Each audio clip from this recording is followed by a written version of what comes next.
예, 이제 오늘 또 우리가 독수리가 날개를 피는 모습을 이제 보게 되는데요.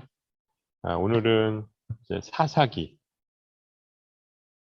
또 이제 룻기, 사무엘상, 사무엘하, 뭐 사무엘 하 끝까지는 다 읽지는 못하지만 그래도 이제 개간 설명은 이렇게 네 권을 이제 하도록 하겠습니다. 이제 본격적인 이제 역사서를 저희가 이제 살펴보게 되죠. 그래서 이제 지난 시간까지는 우리가 이제 모세오경, 율법서를 우리가 살펴봤고요. 이제 역사서를 살펴봅니다. 뭐 세상에도 수많은 역사서들이 있잖아요. 예, 뭐 로마의 역사를 다룬 로마인 이야기라고 하는 책도 있고, 또 뭐 세계사도 있고, 여러 역사들이 있습니다. 근데 이제 성경에서 말하는 그 역사는 뭘까요? 그것은 제가 말씀드렸지만 구속사라고 말씀드렸어요. 그러니까 보통 세상 역사는 사람이 주인공이잖아요. 그래서 이제 인물 중심으로 위인 중심으로 해서 역사가 이제 진행되는 것처럼 보이지만 성경이 말하는 역사서는 이제 하나님이 주인공이에요. 그러니까 우리가 성경을 읽을 때는 어떻게 되죠? 하나님의 관점에서 성경을 읽으셔야 돼요. 그래야 이해가 되고 그렇게 해야 해석이 됩니다. 사실 이 수많은 역사서들은 다 해석이죠. 뭐 어떤 팩트를 썼다고 얘기를 하지만 이 팩트조차도 사실은 이제 해석된 팩트죠. 그러니까 다 각자 자기 나름대로의 관점을 갖고 보통 이제 역사를 기술을 하잖아요. 네, 그러다 보니까 뭐 역사 왜곡도 많이 일어나죠. 이제 중국에서 말하는 그런 역사에 대한 관점, 우리나라에 보는 관점이 다 틀리거든요. 그것 때문에 서로 간에 이렇게 갈등도 생기고 다툼도 생기게 되는데 이 성경은 이제 구속사다. 구속사는 제가 총론 시간에 말씀드렸잖아요. 하나님이 예수 그리스도를 통해서 어떻게 우리를 구원하시는가. 그걸 보여주는 책이죠. 그러니까 이 관점에서 우리가 이제 역사서를 살펴보면 좋을 것 같습니다. 하나님이 예수 그리스도를 통해서 우리에게 어떻게 구원을 해주신다. 물론 이 구약의 역사서는 예수 그리스도가 드러나지는 않아요. 뭐 거명이 되거나 또 예수 그리스도의 그런 이 삶의 모습이나 이런 것들은 이제 신약에 와서 보게 되지만 구약은 철저하게 예수님이 이 땅에 오신 걸 예표하거든요. 그래서 그것들을 우리가 깨달아야 됩니다. 구약에 있는 모든 말씀들은 다 나를 위해서 증거하는 것이다 이렇게 얘기를 했잖아요. 그러니까 우리가 그것을 이 역사서를 통해서 살펴봐야 하는 것입니다. 자, 이제 우리가 이제 사사기를 한번 살펴볼 텐데요. 네. 뭐 사사기 그러면 우리 보통 이제 사사가 생각이 나잖아요. 사사 중에 기억나는 사사가 뭐가 있습니까? 네, 뭐 제일 많이 기억하는 게 이제 삼손, 그죠? 엄청난 힘을 갖고 있는 삼손. 또 기드온 300용사. 또 뭐 히브리서에 보면 뭐 입다. 뭐 그 외에도 많은 사사들이 있습니다. 근데 뭐 이제 사사기를 읽어보시면 알겠지만 그냥 이름만 나와 있고 그냥 잘 먹고 잘 살았다 그리고 죽었다 뭐 이렇게만 표현되는 사사들이 있는가 하면 아주 자세하게 그 사사의 이 활동들을 이제 적어놓은 그런 사사들도 있습니다. 아마 삼손이 가장 이제 그런 면에 있어서는 성경에서 여러 장을 걸쳐서 설명을 하고 있죠. 자, 그러면 이제 사사가 왜 등장했느냐? 우리가 한번 지난 시간을 살펴볼 필요가 있을 것 같아요.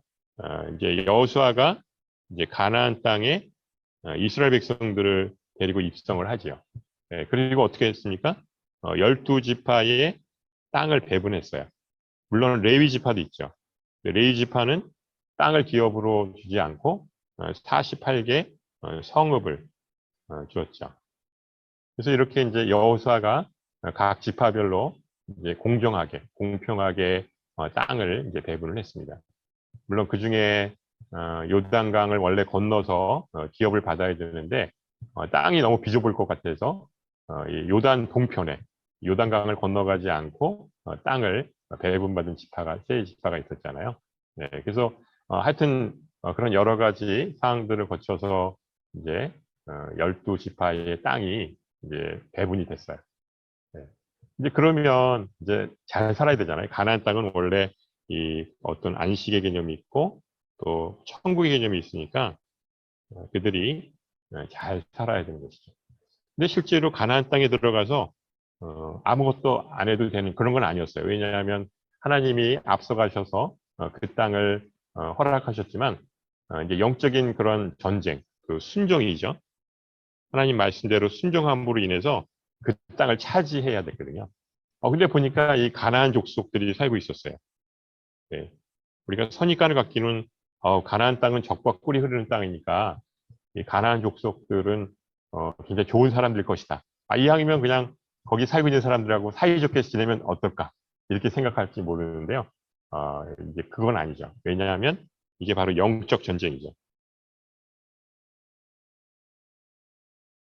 그래서 심지어는 이 창세기의 말씀에 보면 아직까지 그 가나안 땅에 악이 가득 차지 않아서 관영하지 않아서 그래서 이스라엘 백성들이 곧바로 들어가지 않았다 이렇게 얘기를 해요. 그러니까 어떻게 보면 40년 동안 광야 생활을 했던 것은 그 이스라엘 백성들의 불순종도 있었지만 이 가나안 땅에 있는 일곱 족속들 그 우상 숭배를 하고 음행을 저지르고 이 세속화된 이 가나안 족속들을 이제 진멸하기 위해서 이제 때를 기다렸던 거지. 그래서 그때가 바로 이스라엘 백성들이 가나안 땅에 들어간 때였죠. 그래서 그들이 했던 건 뭐냐면 이스라엘 백성들이 가나안 땅에 들어가서 그 가나안 족속들을 전부 진멸을 해요. 근데 조금 우리가 부담스러운 거는 이 남녀노소 어린아이들까지 모두 다 진멸을 해요. 심지어는 뭐 짐승까지도 다 진멸을 하죠. 그래서 이제 그 여리고성을 진멸할 때 그 아간이 그 물건을 숨겨서 결국 이제 이 아이성 전투에서 피하는 그런 일도 있잖아요. 그건 뭐냐면 거룩함입니다. 왜냐면 이스라엘 백성들은 그냥 세속적인 백성이 아니라 하나님과 함께하는 백성이거든요. 성막도 그들이 갖고 있잖아요. 하나님이 계신 곳은 거룩해야 돼요. 그러니까 그런 이 우상 숭배와 부정부패 이런 것들은 다 깨끗이 청소를 해야 되거든요. 그래서 이런 영적인 의미로 이 가나안 땅을 이제 이해하시고 해석하셔야 됩니다. 이 인본주의적인 입장에서 사람들은 어떻게 이렇게 그 약한 사람들, 힘이 약한 사람들 죽일 수 있나라고 하지만 그런 관점으로 보시면 안 되고요. 하나님은 거룩하신 분이기 때문에 거룩함의 관점으로 봐야 됩니다. 그러니까 이 가나안 땅에서 영적 전쟁을 벌이게 되는데 이스라엘 백성들이 보니까 너무 좋아 보이거든요. 그렇잖아요. 이 세속화된 것들이 보기에는 얼마나 그렇게 보입니까? 그러니까 완전히 진멸을 해야 되는데 그렇지 못한 경우가 있었어요. 그래서 그게 뭐냐? 가시와 올무가 될 것이다. 이런 말을 했지 않습니까? 그래서 각 이제 그 지파마다 사실 사사들이 이제 등장을 해요. 근데 이 사사기에 보면 맨 처음에 1장서부터 16장까지는 이제 사사들의 이야기가 나오고 뒤에 17장서부터 21장까지 레위들의 이야기가 나와요. 그럼 어떻게 보면 사사기, 레위기 이렇게 해야 맞는데 레위가 뒤에 나오거든요. 근데 실제로 그 어떤 연대 순으로 사사기를 본다고 그러면 이 뒤에 17장서부터 21장에 나와 있는 내용들을 먼저 사실 읽어야 돼요. 왜냐하면 하나님이 원하셨던 건 뭐냐? 레위들이 다스리는 나라예요. 레위는 뭡니까? 제사장이잖아요. 그러니까 레위 지파들에게 특히 제사장들에게 땅을 주지 않았던 것은 뭐냐면 각 지파별로 레위 자손들이 흩어져서 제사를 이스라엘 백성들이 하나님께 제대로 지내고 그다음에 하나님의 율법을 가르치기 위해서 그게 하나님이 원하셨던 나라의 모습이에요. 그래서 레위가 다스리는 나라, 제사장들이 다스리는 나라, 그거를 원하셨죠. 그래서 그 역할과 그 임무를 주셨는데 레위들이 그 역할을 못해요. 이제 타락하고 부패함으로 인해서 그 역할을 못합니다. 그러니까 사사기 뒷부분을 읽어보시면 끔찍한 일들이 있잖아요. 그 어떤 레위 그 사람이 첩을 뒀어요. 레위는 거룩한 직분을 맡은 사람이고 이 제사 이 예배를 담당하는데 첩을 둔 거예요. 이건 거룩함에서 벗어난 거죠. 그러니까 타락했다는 거죠. 근데 그 첩이 그 사람들에 의해서 능욕을 당하니까 그 시체를 12도막을 내서 각 지파별로 보내요. 그런데 싸워요. 그 12지파끼리 서로 같은 하나님의 백성들이 싸워요. 그래가지고 베냐민 지파가 완전히 다 멸절을 하는 거예요. 이렇게 되면 나중에 보니까 이거 하나님의 12지파를 만들어줬는데 한 지파가 자기네끼리 치고받고 하는 거 없어지니까 큰일 났다 싶은 거죠. 그래서 또 무리수를 던져요. 왜냐하면 일부러 이 여자들을 이렇게 납치해서 그렇게 해서 그 베냐민 족속들이 존속할 수 있게끔 그렇게 또 만드는 거예요. 자기네 지파의 그 여자들은 주지 않고 이 다른 지파의 그러니까 이제 이방 족속의 그런 이제 여자들을 데려다가 그 지파를 동성하게 만들죠. 이런 끔찍한 일들이 일어나요. 또 그 이 미가 그 제사장의 이름 뭐냐면 원래는 하나님을 섬기는 제사장이 되는데 한 개인을 섬기는 그런 이 제사장이 돼요. 그러니까 그거는 올바른 그 역할이 아니잖아요. 그리고 이 단지파가 와서 위협하고 협박하니까 그 단지파를 또 쫓아가서 거기에 또 제사장 역할을 합니다. 이런 그 레위 그 지파들의 이 타락과 이 세속화 내지는 이그 부정부패 이런 모든 것들을 이제 보시고 하나님께서는 레위를 이제 그 역할을 하지 못하게 하시고 사사들이 등장하게 된 거죠. 사사들에게 그 역할을 주는 거예요. 그래서 어떻게 보면 이 사사기는 17장서부터가 먼저 이제 그 일어난 일이고, 그리고 다시 이제 21장까지 그 상황이 이루어지고 난 다음에 사사들의 이야기가 진행이 된다고 보시면 될 것 같습니다. 자, 그럼 이제 사사는 어떤 역할을 할까요? 예, 사사는 이제 그 카톨릭 성경에 보면 공동복원 이름은 판관기라고 나와 있어요. 판관기. 그 앞에다가 제자를 붙이면 뭐죠? 재판관이죠. 그러니까 각 지파별로 리더 역할을 하는 거죠. 그래서 여러 가지 송사 문제라든지 또 갈등의 문제가 있으면 이 사사들이 결국 이제 그 문제들을 해결하는 그런 역할을 하는 것이죠. 그래서 보통은 이런 재판관 역할을 하는 것으로 보이는데 이 사사기에 나와 있는 이 사사들은 이 장수의 역할을 해요. 특히 이제 외적들이 침략을 했을 때 그 외적들을 이제 막는 그런 장수의 역할을 합니다. 여러 가지 아마 역할을 하는 이제 그 리더라고 할 수가 있죠. 그래서 이 그 이스라엘을 외적으로부터 구원하는 그런 장수의 역할 이런 것들을 한다고 할 수가 있습니다. 그래서 이 사사가 다스리는 그 이스라엘이 세속화되고 또 이 7번의 구원이 일어나요. 계속 이제 범죄함으로 인해서 외적의 침입을 받게 되고 7번의 구원이 일어나게 됩니다. 350년 동안 이제 사사들이 다스리게 되는데 7번의 구원의 그런 일이 있습니다. 그러니까 이제 사사기를 읽어보시면 외적이 침입하면 또 사사가 등장해서 그들을 물리쳐서 이기고 그리고 또 평안한 이제 시기가 오면 또 다시 범죄를 하고 또 다시 외적들이 침입하고 이게 이제 반복되는 사이클이 이제 진행이 되는 거죠. 사사기에 보면 똑같은 일들이 계속 이제 반복되는 것을 보게 됩니다. 그리고 이제 아까도 얘기했지만 이제 종교적인 타락, 도덕적인 타락 이런 것들이 이 사사기에 나와 있죠. 그래서 이제 사사기에 보면 인상적인 말씀이 그 이스라엘의 왕이 없으므로 사람들이 백성들이 자기 소견에 옳은 대로 행하였더라. 여기서 말하는 왕은 하나님이죠. 하나님이 없는 시대였다고 할 수 있는 거예요. 하나님은 계시는데 이스라엘 백성들이 하나님을 외면했어요. 그러다 보니까 잘 살 줄 알았고 또 자유롭게 좀 더 이 자기네들 마음대로 할 수 있다고 생각했는데 우리 하나님이 없으니까 이 끔찍한 세상이 된 거예요.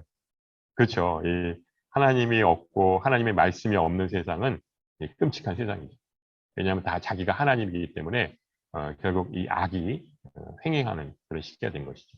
근데 이게 사사기에만 있었던 이야기가 아니라 바로 이 시대, 포스트 모더니즘이라고 하는 바로 이 시대와 똑같다고 할 수 있습니다. 그러니까 저희가 깜짝 놀라죠. 이 사사기를 읽으면 이거 지금 얘기 아닌가? 지금 우리가 살고 있는 지금 이 세상의 이야기가 아닌가 이렇게 놀랄 때가 있습니다. 이 시대도 마찬가지죠. 우리가 교회를 다니고 하나님을 믿는다고 하지만 대다수의 사람들이 왕이 없으므로 자기 소견에 오르는 대로 행하는 그런 세상에 살고 있죠. 이게 바로 이 포스트 모더니즘의 특징이라고 할 수가 있는데 바로 이 사사기가 그런 때라고 할 수가 있습니다. 그래서 이제 제목은 그 영원한 사사는 누구냐? 그랬을 때 바로 예수 그리스도라고 말할 수가 있는 것이죠. 그래서 이 제사장 역할을 감당하는 레위인들이 타락하고 또 부패하고 그러면 얼마나 끔찍한 일들이 벌어지는지 우리에게 보여주고 있다고 하는 것을 알 수가 있습니다. 네, 아까 이제 잠깐 설명을 드렸는데 하나님이 레위인들에게 하나님의 율법을 이스라엘 백성들이 잘 배우고 또 그 역할들을 잘 감당해야 되는데 그 사명을 감당하지 못했어요. 네. 하나님은 그럴 때 그냥 포기하지 않으시고 또 다른 방법으로 이스라엘 백성들을 구원하시려고 하잖아요. 그래서 결국 이제 사사들이 등장하게 된 것입니다. 이 사사로 인해서 이스라엘을 이끌어가게끔 하시는 것이죠. 그래서 이제 이 레위 시대가 이제 결국 세속화되고 하나님의 말씀대로 살지 않는 세상에서 하나님을 왕으로 섬기지 않았다고 하는 것이고요. 그럼으로 인해서 종교적으로 또 도덕적으로 타락이 일어나게 된 것을 봅니다.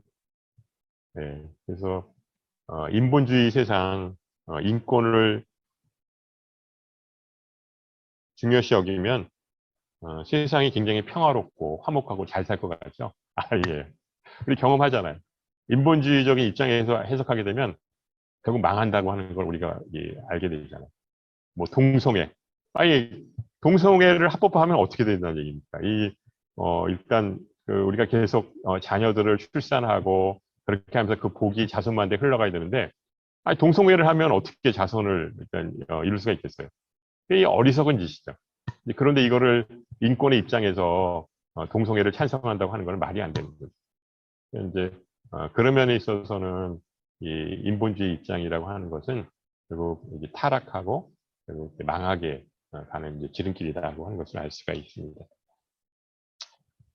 그래서 이스라엘 역사에 이 사사 시대는 7번의 구원이 계속 반복해서 일어난다고 하는 것을 알 수가 있습니다.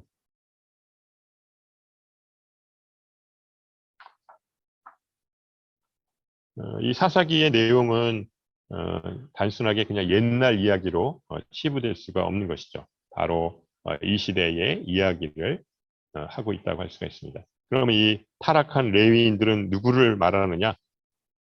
목회자를 말하느냐? 네, 1차적으로는 목회자입니다. 그냥 하나님의 말씀을 전하니까. 지금 이 시대에 얼마나 많은 목회자들이 타락하고 정말 어려움을 겪고 있습니다. 네, 그러니까 이제 세상이 어지러우면 이 목회자들이 타락하는 것을 보게 돼요. 근데 우리 그리스도인들 전체를 얘기하는 것이 할 수 있어요. 목회자뿐만 아니라 예수를 믿는다고 하는 이 그리스도인들, 그들이 결국 이 타락하고 사명을 망각하는 것이죠. 그걸 이제 이렇게 표현을 했어요. 기복주의. 자기만 복을 받고 자기만 잘 먹고 잘 살겠다고 하는 것. 이게 기복주의죠. 이게 신앙적으로 타락한 것이죠. 또 쾌락주의.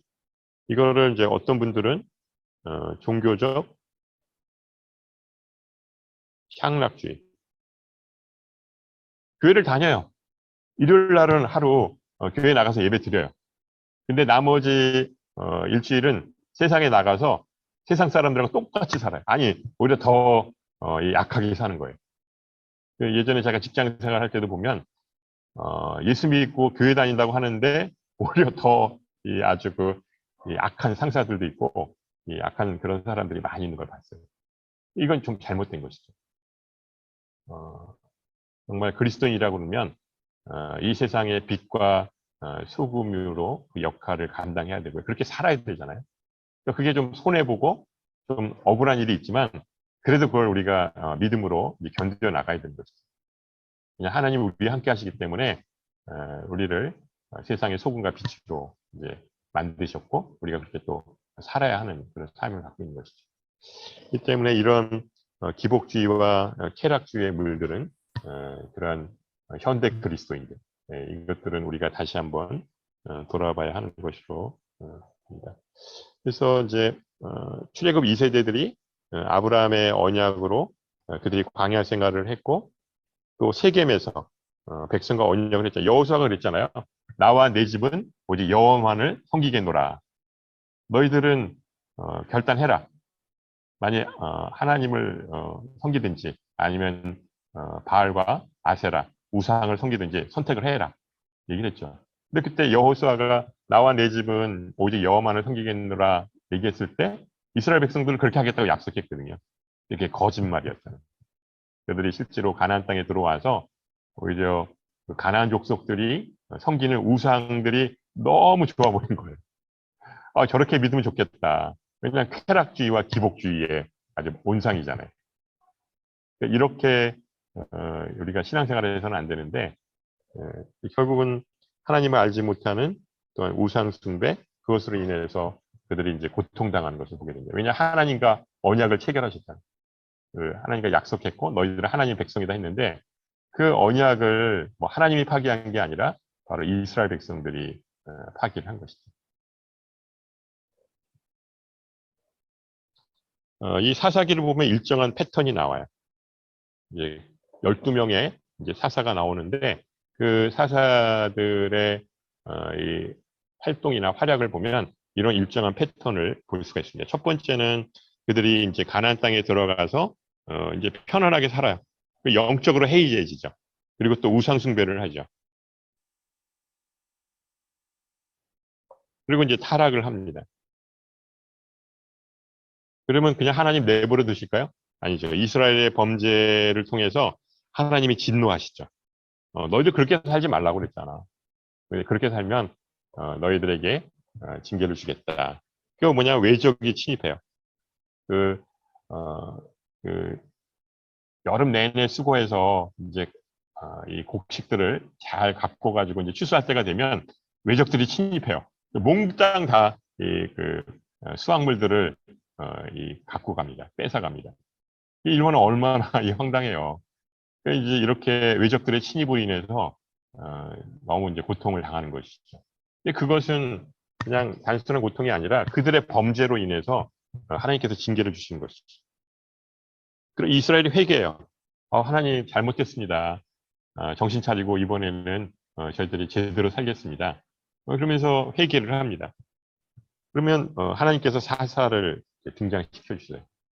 그래서 뭐 삼손과 같은 그런 아주 진짜 이 나시린으로 엄청난 그런 힘을 발휘하는 그런 사사들도 등장하고 또 기드온의 300용사 뭐 이런 얘기들이 또 드보라 여성 그 사사가 또 등장하기도 하고 있다 뭐 이런 용맹스러운 장수들이 등장을 해서 이스라엘을 구원을 해요. 그러면 또 다시 평안해져요. 그렇게 이제 또 살다가 또 다시 이제 영적으로 해이해지면 또 타락하고 우상 숭배를 하고 또 이스라엘이 또 범죄를 해요. 이게 뺑뺑이 돌듯이 7번을 이렇게 반복한다고 해요. 350년 동안 그 7번의 구원이 나타난다고 이렇게 이야기하고 있습니다. 이게 어리석은 거죠. 뭐죠? 개가 그 토한 것을 다시 먹는다고 그랬잖아요. 그런 이스라엘 백성들의 어리석음을 우리가 볼 수가 있는 것이죠. 한번 그런 일을 당하면 다시 정신 차리고 제대로 하나님 말씀대로 살아야 되는데 똑같은 범죄를 반복하는 거예요. 이렇게 우리가 신앙생활을 하면 안 되겠다라고 하는 걸 볼 수가 있고 근데 또 안타까운 거는 그것을 또 이길 만한 힘이 없어요. 죄를 이길 만한 힘이 없어요. 이 때문에 오직 예수, 예수가 내 안에 있을 때만 이게 가능하다고 합니다.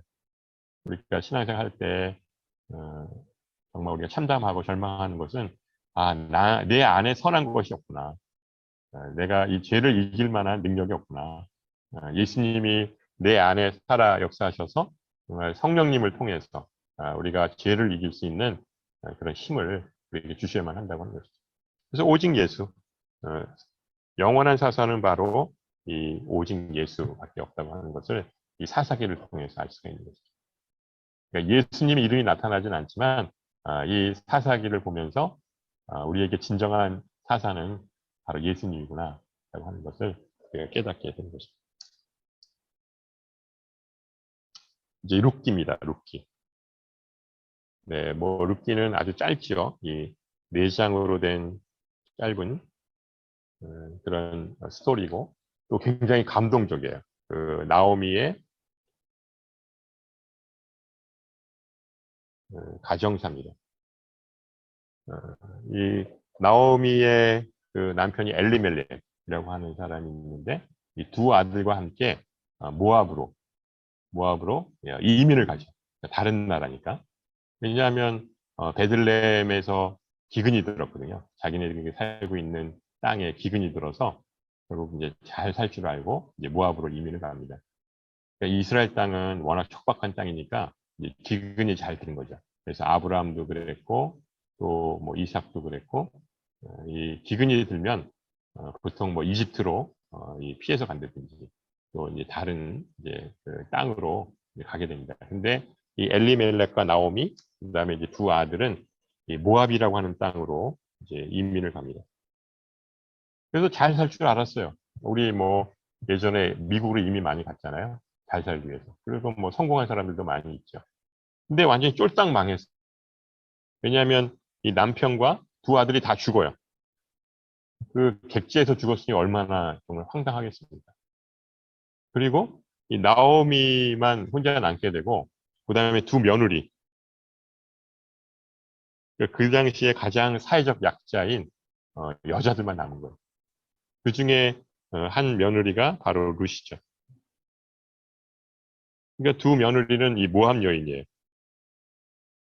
이스라엘 여인이 아니고 마치 우리나라 농촌 총각들이 베트남 여성하고 결혼하는 것처럼 그렇게 이제 이방 여인하고 결혼을 하게 된 거죠.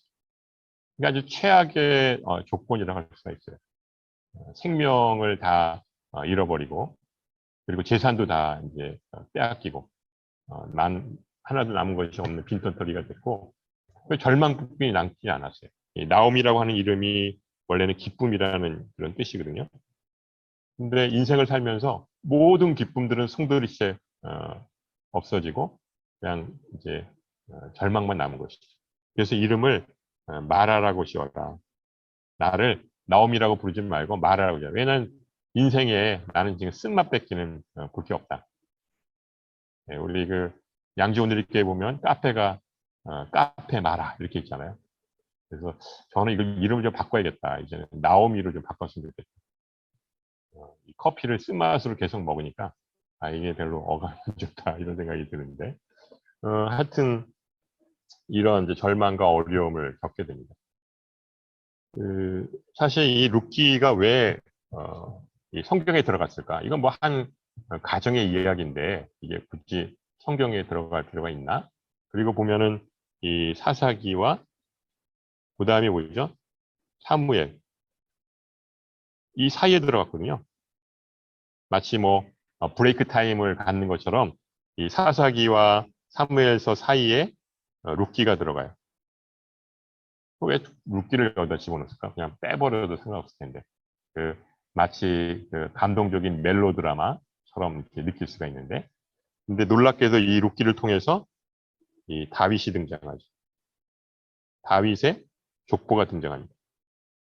그 얘기는 장차 앞으로 다윗이 이스라엘의 왕이 되는 것에 대한 이 정통성을 이 룻기를 통해서 우리가 알 수가 있는 것이죠. 근데 아이러니한 것은 뭐냐면 이 룻은 모압 여인이잖아요. 모압은 이스라엘 총에 들어올 수가 없어요. 그죠? 신명기에 보면 모압과 암몬은 이스라엘 총회에 영원히 들어올 수 없다. 이렇게 못을 박아놨어요. 율법에다 그렇게 못을 박아놓은 거예요. 그 이유는 뭐냐면 우리가 지금 창세기 묵상하고 있잖아요. 큐티하고 있는데 거기 보면 그 모압 족속과 암몬 족속은 이제 롯의 자손들이잖아요. 롯이 그 자기 두 딸과 관계를 맺어서 결국 생겨난 족속이거든요. 그러니까 근친상간이에요. 하나님이 제일 싫어하는 거, 근친상간은 돌로 쳐 죽이라고 돼 있는데 그런 족속이기 때문에 이 거룩함의 위배가 됩니다. 그래서 이스라엘 총회는 들어올 수 없다라고 이렇게 딱 못을 박아놨죠. 그런데 아이러니하게도 이 룻이 바로 다윗의 증조 할미가 되는데 바로 이 모압 여인이에요. 그러니까 이 성경을 우리가 잘 해석해야 되는 건 뭐냐면 이걸 율법주의적인 관점에서 보게 되면 이거 잘못된 거잖아요. 모압은 이스라엘 총에 들어올 수 없으니까 다윗의 자손이 될 수가 없는, 다윗의 조상이 될 수가 없는 거죠. 그런데 하나님은 바로 이 모압 족속인 룻을 통해서 이스라엘의 다윗 왕이 나올 수 있게 한 것이죠. 우리가 이것을 통해서 알 수 있는 것은 뭐냐면 요한복음 1장 13절 말씀이에요. 영접하는 자, 곧 그 이름을 믿는 자들에게는 하나님의 자녀가 되는 권세를 주셨으니 이는 혈통으로나 육정으로나 사람의 뜻으로나 하지 않고 하나님께로 난 자들. 성경은 우리에게 이걸 얘기하고 싶은 거예요. 하나님께로 난 자들이 결국 하나님의 백성이 되고 하나님의 자녀가 된다고 하는 걸 알려주는 거죠. 비록 룻이 모압 족속의 여인이었지만 그를 통해서 하나님의 백성이 나오게 하겠다. 이거죠. 이게 얼마나 은혜가 되는지 몰라요. 우리가 지금 이 자리에 예수 믿는 것도 사실 그 유대인들 입장에서는 우리가 감히 어떻게 하나님의 자녀가 될 수 있겠어요. 그런데 하나님의 은혜로 또 예수 그리스도의 그 십자가의 은혜로 우리가 지금 이 자리에 있는 거잖아요. 룻은 우리에게 그거를 말씀해 주고 있어요. 그게 바로 복음이에요. 복음은 단계 아시죠? 하나님께서 우리를 구원하셨다.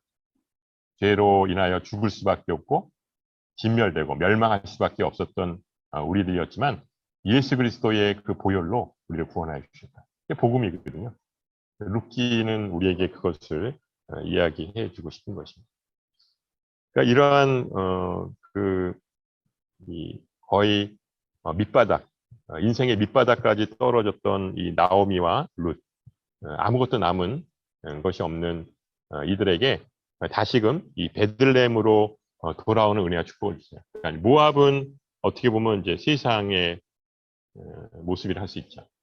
그런데 잘 살 줄 알고 나갔는데 쫄딱 망했어요. 다시 베들레헴으로 와요. 베들레헴은 무슨 뜻이죠? 떡집. 생명의 떡. 그러니까 예수 그리스도가 이 베들레헴에서 태어났잖아요. 그리고 또 다윗의 고향이기도 하고요. 그러니까 이러한 여러 가지 복합적인 의미를 갖고 있는 게 바로 이 베들레헴이죠. 베들레헴에 와서 그의 인생과 또 가정이 회복되는 것을 보게 됩니다. 결국 이 보아스를 만나죠. 보아스는 예수 그리스도의 예표예요. 그리고 룻이 보아스와 만나 결혼함으로 인해서 다윗의 그 자손의 계보를 이어가게 되는 것이죠. 그래서 이런 그 놀라운 은혜가 바로 이 안에 있고요. 또 룻이 이방 여인이지만 신앙 고백을 해요. 원래는 그냥 자기 고향으로 돌아가라 이렇게 나오미가 얘기했지만 룻은 끝까지 나오미를 붙잡습니다. 또 한 며느리는 그냥 자기 고향으로 돌아가죠. 그렇지만 룻은 끝까지 나오미를 불쌍히 여기고 그냥 나오미는 늙고 힘이 없잖아요. 다시 돌아간다고 해서 혼자서 살 힘이 없고 그러니까 룻 입장에서는 끝까지 이 시어머니를 봉양해야겠다고 생각하고 있었던 거죠. 근데 아까도 얘기했지만 이스라엘 민족들은 이 배타적인 민족이잖아요. 그러니까 모압 여인이 왔으면 얼마나 정말 구박하고 또 핍박했겠습니까? 그럼에도 불구하고 각오하고 온 거예요. 다시 베들레헴 땅으로 돌아오게 됩니다. 그러면서 이렇게 고백을 하죠. 어머니의 백성이 나의 백성이 됩니다. 어머니의 하나님이 나의 하나님이 됩니다. 나를 돌아가라고 하지 말아주십시오. 어머니의 백성이 나의 백성이 되고 어머니의 하나님이 나의 하나님이 됩니다. 놀라운 신앙 고백을 해요. 이걸 통해서 하나님이 룻을 아주 귀하게 보시고 결국 구원하여 주신 거죠. 아, 그렇구나. 이 혈통이나 육정으로 우리를 구원하신 게 아니라 이런 아름다운 신앙 고백을 하나님을 나의 하나님으로 이렇게 고백함으로 인해서 하나님이 그를 구원하여 주시고 놀라운 축복을 허락하시는 거죠. 그러니까 우리가 이 땅에서 살면서 중요한 것은 우리가 어떠한 이 신앙 고백을 갖고 사느냐, 이게 중요해. 우리가 뭐 전통이나 가문을 따라서 사는 것이 아니고 우리가 지금 이 시간 정말 하나님이 나의 하나님인가, 예수님이 나의 주인으로 내가 인정하고 그 말씀대로 내가 사는가, 이게 중요한 거죠. 이 자세가 저는 중요하다고 생각합니다. 그래서 룻은 어떠한 신앙 고백을 하느냐에 따라서 인생이 바뀐다고 하는 것을 우리에게 보여주고 있습니다. 그러니까 우리도 이방인이잖아요. 룻과 같은 이방인인데 우리가 하나님을 나의 하나님으로 고백할 때 바로 이 구원의 축복을 받게 되는 것을 보게 됩니다. 그래서 이 룻기 4장으로 이루어진 작은 책이지만 바로 이 모압과 베들레, 또 보아스와 다윗, 이러한 아주 여러 가지 의미들을 갖고 있는 너무나 좋은 같은 책이라고 말씀드릴 수가 있습니다. 네, 그래서 결국 이 보아스와 룻이 결혼을 하게 되죠. 그리고 여기서 이제 또 하나는 헤세드죠, 헤세드. 사랑. 근데 그냥 인간적인 사랑이 아니라 넘치는 사랑이라고 얘기할 수가 있습니다. 바로 룻은 이방 여인이었지만 보아스가 이렇게 자기의 배우자로 이렇게 선택을 해서 결혼하죠. 보아스도 나이가 많았어요. 그럼에도 불구하고 룻이 또 이 보아스를 또 좋게 봐서 같이 결혼을 하게 됩니다. 그래서 이제 오벳이 나오고 오벳이 이 다윗의 아버지인 이세, 다윗, 이런 계보를 이루게 되는 거죠. 그래서 바로 이 다윗은 이 룻의 증조 할머니가 되는 것이죠. 그러니까 이제 유대인들의 그런 이중적인 이 사고를 알 수가 있는데, 사실 다윗의 그 조상을 거울러 가면 그 자기들의 신명기에서 그렇게 말했던 이 모압 족속들은 이스라엘 총회에도 들어오지 못하게 하는 그런 이제 민족인데, 다윗은 얼마나 또 떠받들어요. 네, 그 다윗의 별, 지금도 이스라엘의 그 국기에 보면 다윗의 별이 있잖아요. 근데 그 조상은 모압 족속이거든요. 그러니까 이제 그런 걸 보면 우리가 어떻게 예수를 믿어야 되는지 우리가 이제 알 수가 있다고 할 수 있습니다. 결국 이 다윗의 계보가 예수 그리스도까지, 그리고 우리에게까지 오게 된 것이고요. 바로 우리는 바로 예수 그리스도의 신부라고 이야기할 수가 있습니다. 그러니까 룻기는 참 어두운 시대잖아요. 그 사사 시대는 정말 하나님을 외면하고 자기 소견대로 옳은 이제 그런 아주 끔찍한 세상이었는데, 바로 이 룻기가 한 줄기 빛처럼 이렇게 그 사사 시대에 비추는 그런 빛과 같은 그런 책이라고 할 수가 있는 것이죠. 그래서 하나님의 생각과 우리의 생각은 다르죠. 또 하나님의 그런 이 구원의 방법, 메시아가 이 땅에 오는 방법도 사람이 생각하는 것과 틀려요. 그러니까 처음에 예수님이 이 땅에 오셨을 때 아무도 알아보지 못했어요. 인정하지도 않았어요. 왜냐하면 예수님의 모습이 너무나 초라하고 보잘것없는 모습이었기 때문에 감히 예수가 우리를 구원할 구원자, 메시아라고 인정하지 않았던 거죠. 그러니까 하나님의 생각과 우리의 생각은 틀려요. 때문에 우리가 하나님의 뜻을 잘 아는 것, 그것이 너무 중요하다고 생각을 할 수가 있습니다. 그래서 바로 이 룻기를 통해서 바로 이 예수 그리스도의 탄생을 예고한다고 할 수가 있습니다. 이 뭐 구속사 관점으로 보면 이 룻기도 얼마나 중요한지 몰라요. 왜냐하면 마태복음 1장에 보면 아브라함과 다윗의 족보라 하면서 나오잖아요. 쭉 예수 그리스도의 족보가. 거기에 보면 바로 이 룻이 등장을 합니다. 족보에 그 여인이 등장하는 것은 이제 그 유대인 족보에도 이제 없는 일인데 이렇게 중요한 역할을 한다고 할 수가 있습니다. 네, 이제 사무엘서를 이제 살펴보도록 하겠습니다.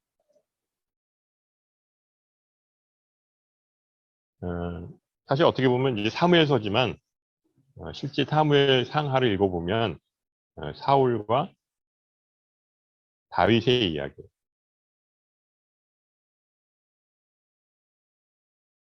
사울과 다윗의 이야기. 사무엘은 어떤 역할을 했냐? 이 사람은 킹메이커 역할을 해요. 왕을 세워서 기름 부음을 주는 것이죠. 그러니까 마치 이 세례 요한과 같은 그 주의 길을 예비하는 그런 역할을 합니다. 사실 그 전에 그 엘리 대제사장이 있었어요. 제사장이라는 건 뭐죠? 하나님의 말씀을 백성들에게 전해야 되잖아요. 근데 이 엘리 제사장이 하나님 말씀이 들질 않아요. 영적으로 어두워서 하나님의 말씀이 끊어진 거예요. 그때가 이제 사사 시대였고 또 그런 영적 암흑 시기였기 때문에 제사장도 그 역할을 못한 것이죠. 아까 사사기 때 제사장들이 그 역할을 못했다고 했잖아요. 엘리도 똑같습니다. 근데 그때 이 사무엘을 통해서 다시금 하나님의 말씀이 들리게 돼요. 그래서 어린 사무엘에게 하나님의 메시지가 전달이 되는 것이죠. 다시금 이스라엘의 회복을 주게 된 것입니다. 그러니까 아무리 교회가 타락하고 영적으로 암흑시기를 할지라도 하나님이 역사에서 개입하시게 됩니다. 그래서 이제 그 중세 시대가 바로 암흑 시대라고 얘기하는데 뭐 사사기가 똑같은 거죠. 하나님 말씀이 안 들렸던 시기고 성경을 그 제멋대로 해석해서 면죄부를 팔고 여러 가지 이제 많은 악을 행했는데 그런 시대가 오지만 결국 하나님께서 역사하시는 거죠. 이스라엘도 그런 깜깜한 암흑 시대였지만 하나님께서 개입하셔서 이 사무엘을 통해서 다시 지금 회복의 은혜를 더하여 주시는 것을 보게 됩니다. 그래서 이제 엘리 제사장, 그다음에 사무엘의 이야기가 이제 전반부에 나와요. 그래서 이제 사무엘이 어렵게 그 한나, 엄마 한나가 어렵게 이제 사무엘을 낳아서 서원을 하잖아요. 그래가지고 어려서부터 그 엘리 제사장 집에서 지내요. 이 뭐 아주 깐난둥이 그런 어린데 이 서원을 통해서 엘리 제사장에서 자라면서 하나님을 이제 만나게 되는 것이죠. 그리고 이제 후반부는 사울, 하나님이 택한 사울, 그다음에 하나님이 택하신 다윗. 그러니까 사람이 택한 사울과 하나님이 택한 다윗, 이 이야기가 나오게 됩니다. 그래서 이제 사무엘상은 이제 메시아 왕국의 실체를 우리에게 보여주고 있다고 하는데요. 사무엘 상하 이렇게 나눠져 있는 것을 이제 보게 됩니다. 사무엘의 부모죠. 한나. 그다음에 이제 그 엘가나. 여기에서 이제 경건한 이 사무엘이 출생을 하게 됩니다. 그래서 이제 새로운 시대를 알리죠.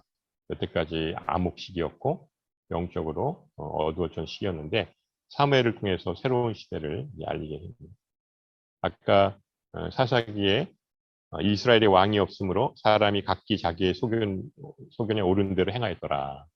이런 이제 시기였는데 바로 다윗 이새는 다윗을 낳았더라 하면서 이제 그 다윗 왕의 출현을 예고하고 있죠.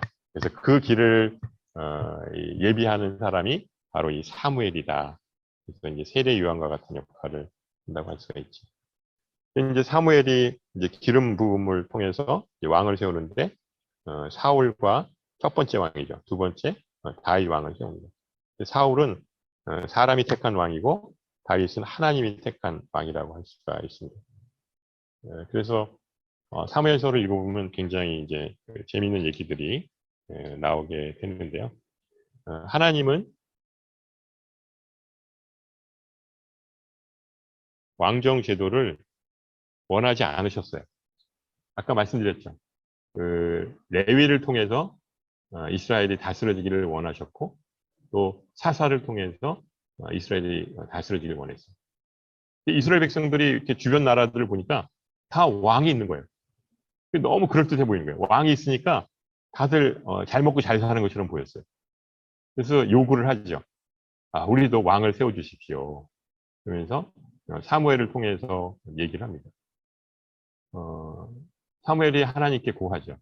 이스라엘 백성들이 왕을 세워달라고 하는데 어떻게 할까요? 그랬더니 그들이 왕을 세운다고 하는 것은 너를 싫어하는 것이 아니라 바로 나를 미워하고 싫어하기 때문이다.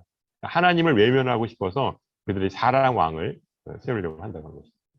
근데 사람 왕은 어떤 사람인지 빼앗는 왕입니다. 모든 인간 역사에 있어서 이 왕정 시대는 이 백성들을 착취하고 그리고 이 괴롭혔던 그런 역사 훨씬 더 많습니다. 물론 훌륭한 왕들도 있었지만 대부분 그 왕을 섬기려면 어떻게 돼요? 세금을 바쳐야 되죠. 또 그 왕을 위해서 그 군대를 조직해서 또 싸워야 되죠. 또 그 외에도 뭐 여기 성경에 보면 너희 딸들은 그 왕의 음식을 또 만들어야 되고 그다음에 그 왕을 위해서 너희가 수고하고 또한 애써야 된다. 그러면서도 이제 너희들이 정말 왕을 원하느냐 했더니 그래도 우리는 왕을 원합니다. 예, 그 백성들 너무 고집이 세죠. 그래서 이제 어떻게 할까요? 이제 사무엘이 물어봤을 때 그럼 그냥 그들이 원하는 대로 해줘라. 그래서 왕을 세우게 돼요. 그 우리가 이 성경을 읽어보면 우리에게 자유의지를 주셨잖아요. 그러니까 하나님의 말씀에 불순종할 수 있는 자유도 주셨어요. 그때 왕을 세우면 나중에 결국 그 나라가 망한다고 하는 것을 너무나 잘 알고 있었지만 하나님 그냥 허락하세요. 그 모든 부조리와 이 어려움들을 이제 다 아시지만 그냥 인간들이 원하는 대로 그냥 이제 허락을 하세요. 왜냐하면 그거에 대한 대가를 치러야 되거든요. 그래야 그들이 다시금 또 회복할 수가 있기 때문에 하나님은 그들에게 왕정 제도를 허락하십니다. 그래서 첫 번째 세운 왕은 바로 이제 사람이 택한 왕이죠. 왜냐 이스라엘 백성들이 원했기 때문에. 키도 크고 아주 뭐 멋있게 생기고 왕처럼 이제 그런 외모를 갖췄어요. 그런데 이 사람이 세운 왕은 결국 이제 하나님을 멀리하고 그리고 하나님을 두려워하죠. 그리고 자기 멋대로 이 나라를 다스려 나갑니다. 그러니까 사울이 처음부터 그런 사람은 아니었거든요. 굉장히 겸손하고 또 내가 왕이 될 수 없습니다. 저희 베냐민 지파 사람이었거든요. 그러니까 이 작은 지파에서 나왔기 때문에 제가 왕 될 자격이 없습니다. 이렇게 겸손했었는데 이제 점점 시간이 지나면서 이제 교만해지는 거죠. 그리고 그 자기의 그 사위였던 이 다윗을 이 질투를 함으로 인해서 끝까지 죽이려고 쫓아다니지 않습니까? 시기와 질투로 인해서. 이제 그런 그 악의 화신으로서 이 사울이 이제 그런 역할을 해서 나중에 비참한 최후를 맞이하게 됩니다. 그리고 이제 이 목동 출신이었던 다윗이 이 사울을 이어서 이제 왕이 된 것을 보입니다. 그러니까 하나님은 놀라운 것은 신명기 17장에 보시면 너희들이 나중에 이제 가나안 땅에 들어갔을 때 왕을 세워달라고 할 것이다. 그럴 때 내가 왕정 제도를 원하진 않지만 이제 너희들이 왕을 세운다 그러면 이런 왕을 세워야 된다 해가지고 율법에다가 명기를 해놨어요. 근데 그들이 그 하나님 말씀대로 왕을 세웠을까요? 아니에요. 그러지 않아요. 네. 그 왕이라고 하는 건 이제 세습이 되기 때문에 이 악한 왕이 나오게 되면 이 어려움을 겪게 되는 것이죠. 신명기 17장 14절에 보면 이렇게 나와 있습니다. 14절부터 20절인데요.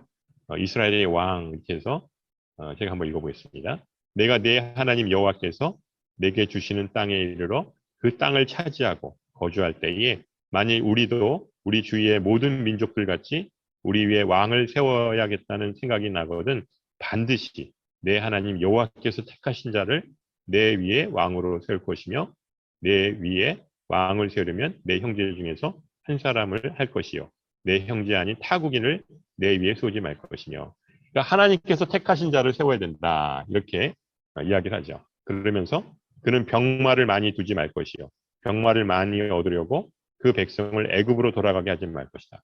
근데 그 열왕기와 역대기를 보면 그들이 이제 이렇게 화친을 할 때 애굽에 기대잖아요. 하나님이 이러지 말라고 그랬거든요. 그런데 그들이 어려움을 처하면 애굽에 도움을 요청하는 경우가 있습니다. 그래서 결국은 아주 망하게 되는 것을 보게 되고요. 또 그에게 아내를 많이 두어서 그 마음이 미흡되게 하지 말 것이며 또 자기를 위하여 은금을 많이 쌓지 말라. 우리가 솔로몬 왕 굉장히 많이들 좋아하는데 그 거의 1000명이나 되는 그런 아내를 뒀잖아요. 신명기에는 분명히 아내를 이렇게 많이 두지 말라고 그랬거든요. 이제 솔로몬도 지혜의 상징이지만 하나님 말씀을 가까이 하지 않았던 거예요. 또 18절에 보면 그가 왕위에 오르거든 이 율법서의 등사본을 레위 사람 제사장 앞에서 책에 기록하여 평생에 자기 옆에 두고 읽어 그의 하나님 여호와 경외하기를 배우며 이 율법의 모든 말과 이 규례를 지켜 행할 것이며 그러니까 하나님 말씀을 언제나 가까이 하라고 한 거예요. 그 말씀대로 살아야 된다. 이스라엘 왕 중에서 하나님 말씀을 가까이 한 왕은 거의 없어요. 그나마 이제 그 요시야 왕, 요시야 왕도 그 율법을 이렇게 항상 같이 이렇게 가까이 했던 사람이 아니고 이제 그 성전을 청소하다가 그래서 율법을 발견하고 그리고 이제 그 율법의 내용을 듣고 그가 옷을 찢고 회개하고 종교개혁을 일으키잖아요. 그러니까 이스라엘 역대 왕들이 신명기의 말씀대로 그들이 살지 않았다고 하는 것을 알 수 있죠. 우리에게도 마찬가지입니다. 우리가 세상살이에 바빠서 그냥 아침에 눈 뜨자마자 또 밖에 나가서 이제 지내고 또 밤늦게 들어오고 이런 생활 바쁨의 연속이지만 그럼에도 불구하고 하나님 말씀을 가까이 해야 됩니다. 여기 비전 통독에 오신 분들은 그래도 하나님이 너무 기뻐하시다 생각이 들어요. 이 바쁜 일상 중에 그래도 시간을 띄워서 하나님 말씀을 내가 가까이 하겠다. 결단한 거거든요. 각오하신 거고. 그래서 이런 분들이 결국 하나님께서 복을 주시는 거예요. 이제 신명기의 말씀을 보면 정말 이 왕이 어떻게 해야 되는지 왕이 바로 우리잖아요. 왕 같은 제사장. 우리가 그렇게 살아야 한다고 하는 것을 알려주고 있습니다. 자, 이제 좀 맥락을 좀 보면요, 이 룻과 이 사무엘을 한번 비교해 보겠습니다. 룻은 모함 여인이었죠. 이방 여인이고 이스라엘 총회에 들어올 수 없었지만 하나님의 사람으로 하나님께로 난 자로 그가 이 다윗의 조상이 됐다고 할 수가 있고요. 또 그의 신앙 고백을 통해서 룻이 구원받게 된 것을 보게 됩니다. 보아스와 결혼을 하고 다윗의 증조 할머니이다. 이거 바로 이방인의 구원 방법을 예표하고 있는 거예요. 이스라엘 백성들, 유대인들 입장에서는 이방인들은 구원받을 수 없다라고 딱 이렇게 못을 박았던 이렇게 생각이 딱 이제 갇혀 있었죠.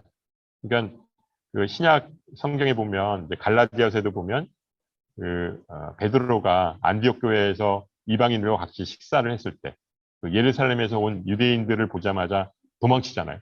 왜냐하면 이방인하고 같이 있으면 불결하다고 생각했고 거룩하지 않기 때문에 그 정죄를 받을까봐 도망치는 거죠. 그럴 정도로 이방인들에 대해서 아주 철저하게 혐오를 했던 사람들이었으니까 이런 이방인들이 구원받는 방법은 정말 너무나 이제 쇼킹한 이야기죠. 그래서 이제 사도 바울을 통해서 이 이방인들에게 구원의 복음이 전해진 거. 이게 굉장히 놀라운 일이죠. 그리고 이제 사무엘은 이제 사사로서 마지막 사사라고 할 수가 있죠.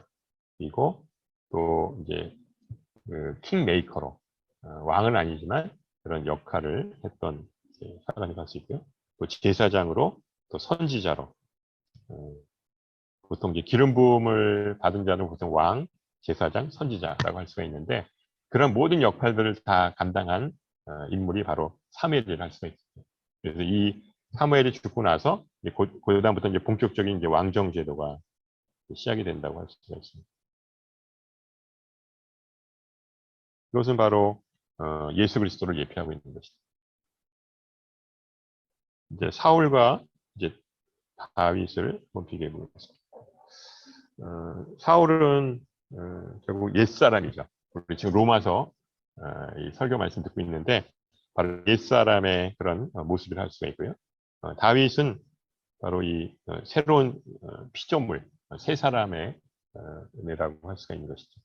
또 로마서 8장에 보면 죄와 사망의 법으로 따르는 그런 율법과 같은 존재라 할 수가 있고 다윗은 생명의 성령의 법으로 구원받은 그런 은혜가 따르는 그런 삶이라고 할 수가 있죠. 근데 그것은 뭐냐면 사울은 그냥 자기 생각대로 사는 사람이에요. 그 원래 제사도 기다렸다가 이제 사무엘을 통해서 제사를 지내는데 그냥 시간이 없으니까 자기가 임의대로 막 이 제사를 지내요. 그리고 아말렉 족속을 쳐부셨을 때도 그때 깨끗이 다 진멸하라고 했는데 그 전리품들을 이제 갖고 이제 변명하죠. 하나님께 좋은 이런 제사를 드리기 위해서 숨겨놨다고. 이 다 인간적인 생각이고 자기 생각이죠. 그리고 다윗은 언제나 하나님께 물어봐요. 하나하나 어떤 이제 사안이 있을 때마다 하나님께 기도하고 하나님의 의견대로 순종합니다. 물론 그가 잘못을 저지르고 여러 가지 이 오류를 범했지만 그래도 다시 돌이켜서 하나님께 나아가 회개하는 걸 보게 되거든요. 인간은 완벽할 수 없어요. 예, 뭐 다윗을 보고 어떻게 그렇게 파렴치한 짓을 저지를 수가 있느냐, 그 유부녀를 어떻게 그렇게 능욕할 수 있느냐 얘기하지만 뭐 사람이 다 그렇죠. 다 연약하죠. 근데 중요한 것은 다시 회개할 수 있다고 하는 거. 자기 잘못을 깨닫는 거. 중요하죠. 그래서 이 다윗은 사울을 2번이나 살려줍니다. 계속 자기를 죽이려고 쫓아다니고 사울을 죽일 기회가 여러 번 있었지만 그냥 하나님의 기름 부으심 받은 자이기 때문에 내가 타치할 수 없다. 그래가지고 그냥 내버려둬요. 나중에 결국 심판을 받잖아요. 우리가 이 땅에 살면서 때로는 억울한 일이 있고 이렇게 용서할 수 없는 그런 일들이 있지만 그래도 그 심판을 하나님께 맡기셔야 돼요. 그를 불쌍히 여기시고 긍휼히 물론 그게 쉬운 건 아니지만 근데 그게 하나님의 방법이에요. 하나님께서 해결해 주세요. 물론 이제 시간도 필요하고 인내가 필요하지만 우리가 그 사람을 심판하고 정죄하는 거. 이 다윗이 참 우리에게 그런 좋은 모본을 보여주는 것이라고 할 수가 있죠. 사무엘 합니다. 다윗이 이제 승승장구를 해요. 그 어려움을 겪고 이제 사울에게 계속 쫓겨다니지만 그가 이제 이스라엘의 왕이 되고 이제 이스라엘을 이제 통일. 왜냐하면 12지파의 공동체였기 때문에 이 다윗은 그 어떤 지역적인 왕이라고 할 수 있어요. 유대지파. 유다지파 사람이잖아요. 물론 가장 큰 지파긴 하지만 나머지 지파하고는 또 이게 아직 통일되지 않은 상황이었거든요. 그래서 처음에 헤브론에 머물러 있어요. 헤브론은 유다 땅이잖아요. 여기서 7년 6개월 동안 지냅니다. 왜냐하면 이 지역 왕이에요. 결국 아직까지 이스라엘 전체를 다 통일하지 않은 거예요. 그러다가 이제 예루살렘으로 이제 그가 옮겨가죠. 예루살렘으로 갔을 때 이제 이스라엘을 이제 완전히 다 통일했다고 할 수 있죠. 모든 지파를 이제 하나로 만들어서 정말 이제 실질적인 그런 왕의 역할을 하게 된 거죠. 이게 이제 33년 동안 그러니까 이스라엘 역사상 가장 이제 그 영화로운 시대가 바로 이 다윗 시대라고 얘기하잖아요. 지금도 이스라엘 국계는 이 다윗의 별을 이 국기로 삼는 것은 다윗은 뭐 이스라엘에 있어서 가장 이제 그 영웅이죠. 이런 다윗이 왕권을 확립하는 시기가 옵니다. 그러면 좀 겸손해야 되잖아요. 근데 사람이 또 너무 평안하고 또 너무 잘 나가면 꼭 실수하게 되거든요. 다윗이 결국 범죄를 저지르게 됩니다. 이게 이제 사무엘하 11장에 나오죠. 다른 장수들은 전부 전쟁에 나가 있는데 혼자서 늦잠을 자다가 옥상에 가봤더니 그 아리따운 여인이 목욕을 하고 있는 거예요.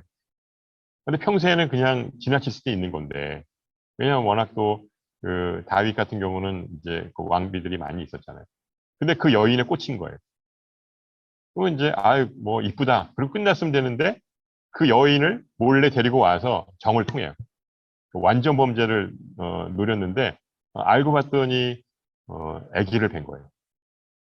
그래서 이제 그 남편이 우리아를 전쟁터에서 데리고 와서 이제 하룻밤을 자게 하면서 완전 범죄를 누리죠. 그러니까 우리아를 통해서 태어난 아기로 이렇게 속이려고 했는데 우리아가 너무 충성스러우니까 그날 밤 들어가질 않아요. 그래서 결국 우리아를 죽이고 만. 너무나 끔찍한 일이죠. 이 뭐 어떻게 보면 이 다윗 왕이 어떻게 이렇게 그 몹쓸 짓을 했을까 했는데 결국 이제 그것이 다윗 왕 입장에서는 죄인지 몰랐어요. 그냥 왕이니까 그렇게 할 수도 있지 않느냐는 그 죄의식이 없었던 거예요. 근데 나중에 이 선지자 나단이 와서 비유를 들어서 바로 그 가난한 자의 그 양 한 마리를 빼앗아서 잔치를 베풀려고 했던 그 사람이 바로 당신이다. 라고 하면서 그 죄를 지적했을 때 다윗이 그냥 꼬꾸라지면서 회개를 하거든요. 만일 회개하지 않고 이 무슨 소리냐, 나단 당장 죽여라 했다고 그러면 아마 그랬으면 다윗도 계속 그렇게 왕위를 유지할 수 없었을 거예요. 그렇지만 회개하고 그 시편 51편에 나와 있던 것처럼 그가 아주 모태에서부터 죄인입니다 하면서 철저하게 회개를 하잖아요. 하나님 용서해 주세요. 그렇지만 죄의 대가는 치르죠. 그의 집안에서 아들끼리 서로 고륙상쟁의 그런 비극들이 일어나고 그 사랑하는 딸이 강간을 당하고 이런 이제 어려운 일들이 벌어집니다. 그러니까 우리가 죄를 짓고 이렇게 하느님 덮어주는 것이 아니라 죄는 그거에 대한 대가를 치러야 된다. 그러니까 죄를 짓지 말아요. 그래서 바로 이 다윗을 통해서 이 다윗 왕권의 위기가 오게 됩니다. 그러니까 두 가지 실수를 하는데요. 또 하나는 인구조사를 해요. 인구조사는 뭐 민수기에도 나와 있지만 바로 그 다윗 왕 때 인구조사. 이거는 뭐냐면 이제 군사 목적으로 자기의 그런 이제 그 군사력이 얼마나 센지 이거를 이제 파악하기 위해서 인구조사를 합니다. 이걸 통해서 이스라엘 백성들이 7만 명이 죽어요. 연병에 걸려서 7만 명의 이스라엘 백성이 죽습니다. 그러니까 한 사람의 리더가 잘못하면 그 백성들이 이렇게 고통을 당하는 것을 보게 됩니다. 그래서 결국 이제 그 아라우나 타작마당에서 번제와 화목제를 드림으로 인해서 하나님께서 그 재앙을 물리쳐 주시죠. 그래서 이제 이런 그 사무엘 상가 하에 바로 이 다윗의 이야기를 통해서 우리에게 바로 이 다윗은 하나님이 택하신 왕이었고 또 하나님 외모를 보지 않으시고 마음의 중심을 보신다라고 하는 것을 우리에게 보여주고 있죠. 다만 그 완벽했던 다윗도 하나님과 합한 자라고 하는 그런 칭찬을 받았던 다윗도 위기가 왔고 그렇지만 그 위기를 철저하게 하나님의 사람으로 그가 철저히 회개함으로 인해서 다시금 돌이키게 되는 것을 보게 됩니다. 우리가 어떠한 삶을 살아야 하는지를 보게 되는 것이고요. 그리고 한 가지만 설명드리죠. 헤브론이라고 하는 데는 이 아브라함에게 약속했던 언약의 장소잖아요. 거기에 이제 막벨라굴에 묻히게 되고 또 갈렙 이게 약속한 땅이죠. 바로 유다 지파에게 주신 땅이고 다윗이 왕이 된 그런 땅이라고 할 수 있습니다. 이 헤브론에서 이제 예루살렘으로 이전했을 때 예루살렘은 바로 이삭의 번제 장소예요. 어디죠? 모리아산. 그리고 6월절 제사를 지낸 곳, 또 솔로몬 성전이 세워지고 또 예수님이 갈보리 십자가에 달려 돌아가신 곳. 그것이 바로 이 예루살렘이라고 할 수가 있는 것이죠. 그래서 이런 땅도 여러 가지 역사적인 그런 깊은 의미를 가지고 있다고 하는 것을 우리에게 보여주고 있습니다. 아까 말씀드렸던 인구조사 그것을 통해서 우리가 이제 제사를 지내는 것을 보여줍니다. 예, 정말 누가 진짜 사사인가? 우리 사사기를 읽으면서 정말 진정한 사사는 누구인가? 하는 것을 한번 질문 던져보시고요. 또 사무엘서에 보면 사람이 세운 왕, 또 하나님이 세운 왕. 과연 이 누가 진짜 이스라엘의 왕인가? 그리고 나의 왕은 누구신가? 한번 질문을 던져보시고 한 주간 말씀 가운데 거하시기 바랍니다. 네, 들어주셔서 감사합니다.